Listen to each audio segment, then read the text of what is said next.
Hey everyone, my name is Dr. Scott Schell, and I am a specialist in the Germanic languages. I have a bachelor's degree in German, a master's degree in linguistics, and a PhD in Germanic linguistics from UC Berkeley. And today what I would like to do is give you the fourth video for the Old Saxon personal names.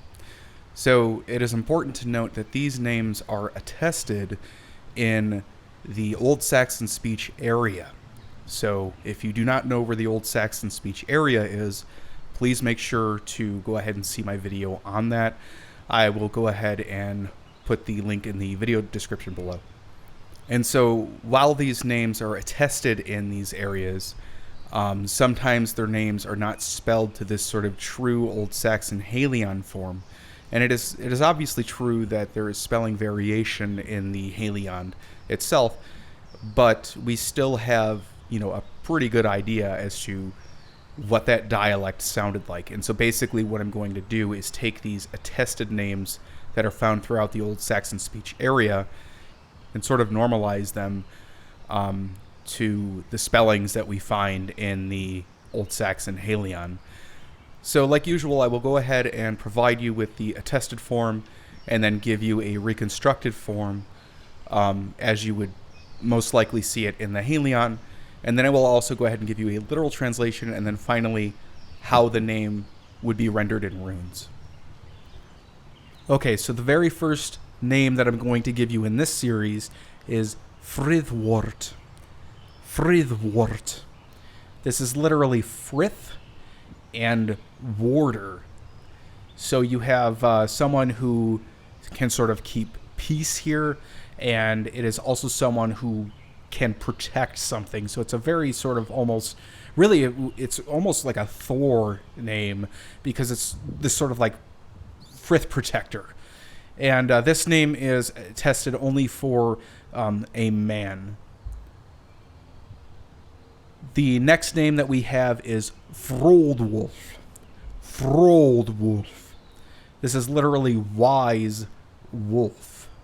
So the gender is not actually specified in the manuscript, but it must be for a man because wolf is across the board a masculine noun.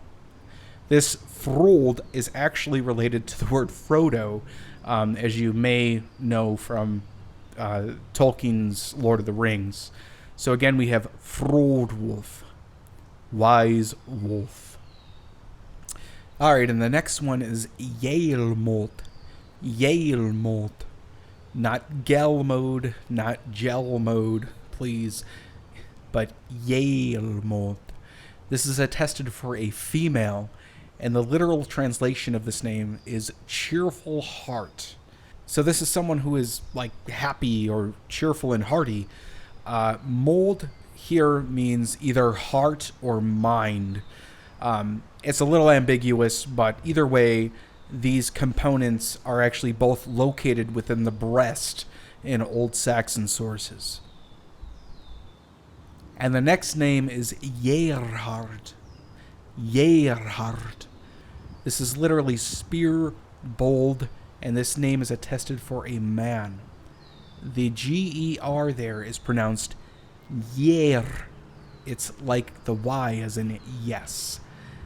And the Yer here is actually related to Old Norse Geir.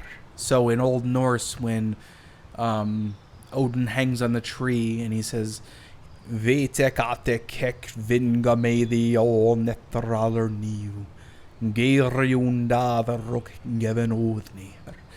The Geir there is actually related to this word Yer, and is essentially the sacrificial spear. And now we have Jaerborg. Jaerborg.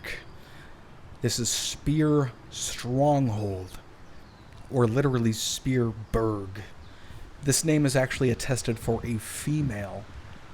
So the comments for Jaer can obviously still be applied here, but in this case it is sort of one who is protecting the stronghold.